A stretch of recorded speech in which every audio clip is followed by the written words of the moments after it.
This is the 9th time I'm filming this video. I hate filming myself on camera, but I like making videos. Do you see my issue? Right, this is the last time I'm filming it. If I don't get it right this time, I don't care. I'm uploading it anyway, no matter how bad it is. I know this video is a bit of a mess. I look like I've just crawled out of bed. There's nothing interesting behind me, but I've just moved into my new flat like 2 weeks ago. So I'm making do with what I have, and I want to get this video edited, uploaded today, if possible. So a lot of you probably are wondering, what is this video about? Because this title does not give a lot away. Well, we all know I'm a fan of immersive theatre, and there is a new immersive show currently running at the Collab Factory, which is very exciting, which is called Alyssas Secret, Bletchley. Now, the show is based on real people who worked at Bletchley Park during World War II, who deciphered messages and cracked codes, and basically just getting information from the Italians and the Germans during the war through their code breaking. And it's thanks to their work that the war was cut a lot shorter than it would have been otherwise, and it saved many lives. Now, I am very lucky because with this show I was given the chance to kind of help put it together a little bit and be a part of the creative process, which is something I've never done before, so I was very excited, and that means I got to see all of the build up until opening night, which was also really cool. This show has had so much effort and time put into it that it's insane. All of the codes and the messages have been written out hundreds of times on separate pieces of paper. The codes have been trialled and tested many times. You've got loads of tables to use to decode the messages. So for example, there is a desk in one of the rooms which belongs to Mr. Dilly Knox, and there's a good like 100 pieces of paper on that desk, and every single one of them has some form of writing on it or some form of code. And that's all been handwritten, none of it's been printed. So someone's had to sit and write all of that stuff out, and it just looks like absolute chaos. So it looks like someone's just gone in there and trashed the place. But like, to think that someone's gone and deliberately made it look like that, it must have taken ages. Also, just to say, I'm very much aware I'm probably not using the right technical jargon, and the cast are probably going to rip me to shreds over it. I'm sorry, I don't know the technical terms. One night I was very lucky and I got to see the finished product of the show. I got to watch it, which means I got to see where all the build-up had led to. So depending on who you follow in the show, you'll see a different story. Kind of like Gatsby, where you can have multiple scenes happening at the same time.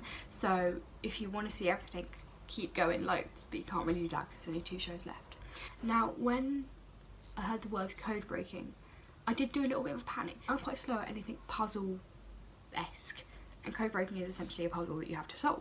I didn't need to panic because even I can do it. They put together the codes and the messages to decipher in a way that anyone can do it. No such thing as too slow or too stupid. Like, anyone can give it a go and get something out of it. And even if you're struggling, like I was on the night that I saw the show, you will have help on hand, where Mavis Lever saw that I was panicking behind the eyes and took pity and decided to give me a hand, which was very gratefully received. Even if it's not your cup of tea doing the code breaking, you can still have fun doing it. It's a nice new challenge, it's something different to try. Not many shows that are like this that I can think of. In fact, I think this is the only show I've seen like this. And it's really clever how they've been able to formulate it and put it all together so it all runs really smoothly, and so that no matter who you follow and what you see, every audience member still gets the same story, and so everything makes sense and it all fits together perfectly. When I went, the show was almost kind of split into 2 parts, where the first part is where you're cracking codes and deciphering messages, and then the second part is where the characters' real lives come into play and their own personal secrets start to come out. And the audience are put in a position where it's like, which personal secrets can stay personal to them and stay secrets, and which ones do you need to reveal to the public and make public information. No matter what you're interested in, the show will have someone that will spark your interest and you'll want to find out more about them. The one thing that I am a big fan of is all things vintage. So when I first got a look at the set, my heart was very happy, because they have got the set perfect. You know, it seems like a very blasé thing to say, like, oh, the set was authentic, because you'd kind of assume that's a given. But from my perspective, I don't know where you'd even begin to look for stuff from 1940 onwards. I don't know where you'd go. They've got period accurate equipment like typewriters. They've got books from like 1940 onwards, like publication dates from that date onwards. There's nothing published after 1940. They've got magazines with the exact date that we use on the magazine. It's ridiculous. Where did they find all of this? I do not know. So I personally found the code breaking quite exciting. And the more I deciphered messages and found out what they were saying, the more I wanted to do, because I was like, well, that's so exciting. What does that mean? And what do we do about that? And what does that lead to? It's genuinely really cool. And one thing I will say is that the show is very hard hitting. It got to the end where everything's kind of all tying together. You're hearing what happened to the characters after the war, and I was honestly trembling where I was trying so hard not to cry. It was really quite sad because these people have been working in secret for so many years and they weren't allowed to tell anyone outside of Bletchley Park a word about it because it was secret work. A lot of them were labelled as cowards because they weren't fighting in the war, and of course they couldn't say that they were doing war effort because they weren't allowed to talk about what they were doing. I found out during the show that they weren't even allowed to talk about what they did at Bletchley Park until 30 years after the war. So even when the war had finished, they still couldn't talk about the work that they did till 30 years later. So imagine that, put so much effort into the war and you've played a part in winning the war and you can't talk about a word of it. That's insane. And so at the end, when you're hearing about all of their stories after the war and what happened to them, it gets very, very moving. And Mavis Lever handed me a letter to read to say what happens to her after the war.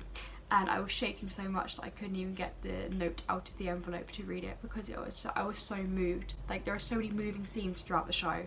I'm trying not to talk too much about what happens because I want to keep it spoiler free if possible. I don't know how true this is for everyone else, but I know a lot about Alan Turing, I know a little bit about Mr. Dilly Knox, and I know a little bit about Gordon Welchman.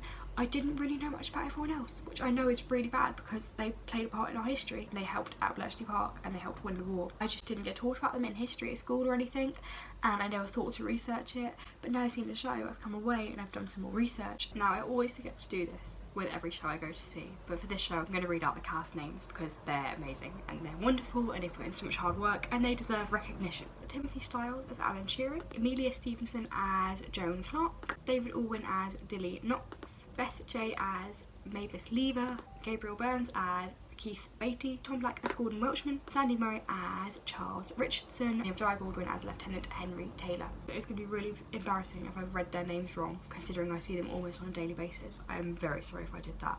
Please don't throw rocks at me. Anyway, the cast outdo themselves because these are very hard-hitting scenes, they are very emotional. I can only imagine how emotionally draining it must be. They take it in their stride and they smash the show every single night, without fail. Now I know I mentioned the cast, but I also need to mention Christopher Styles, who is the director, and this is his debut directing a show, and I think for a debut that's really freaking cool because the show is really freaking good. I saw Chris in For King Country, so if you came to see For King Country and you interacted with the Major, that's the person who directed the show. What an amazing show to have your debut. It's seriously cool and it's so clever. Even down to having the rooms bugged so you can listen in, like, every detail has been accounted for. The show flows really well so it doesn't feel disjointed. Everything just works perfectly. It's like a very tightly run ship. And one thing I've noticed when I spoke to audience members after the show is that a lot of them, this was their first immersive theatre experience, but they said that this is a really good immersive show to start with. For a lot of people, immersive theatre is either your thing or it's not. For me, it's definitely my thing. A lot of my friends it's not, but I have yet to speak to someone after the show and hear them have a bad experience from it.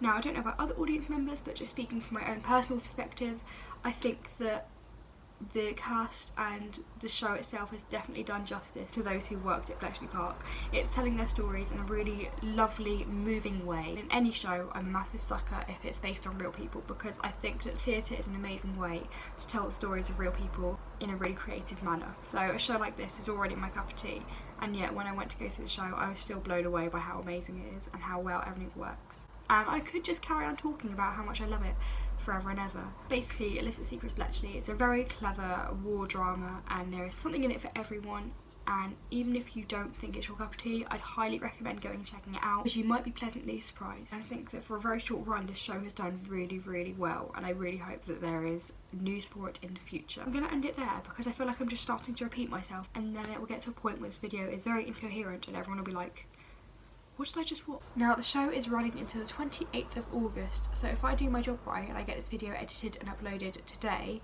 then that means you have 2 shows left to come and see it. Please do. I will leave the link in the description for where you can buy tickets from Design My Night. I'm also going to leave Mechanical Thoughts Twitter handle in the description as well because they are the company behind this show. So basically the message to take away from this is that Alyssas Secret Bletchley is a really, really, really, really, really good show. Everyone has outdone themselves. So please go and see it if you can. It's just a really fun night out. That is also a bit emotional. That's it. I'm gonna end it there before I carry on talking because this video will be like 3 hours long. Thank you so much for watching and bye!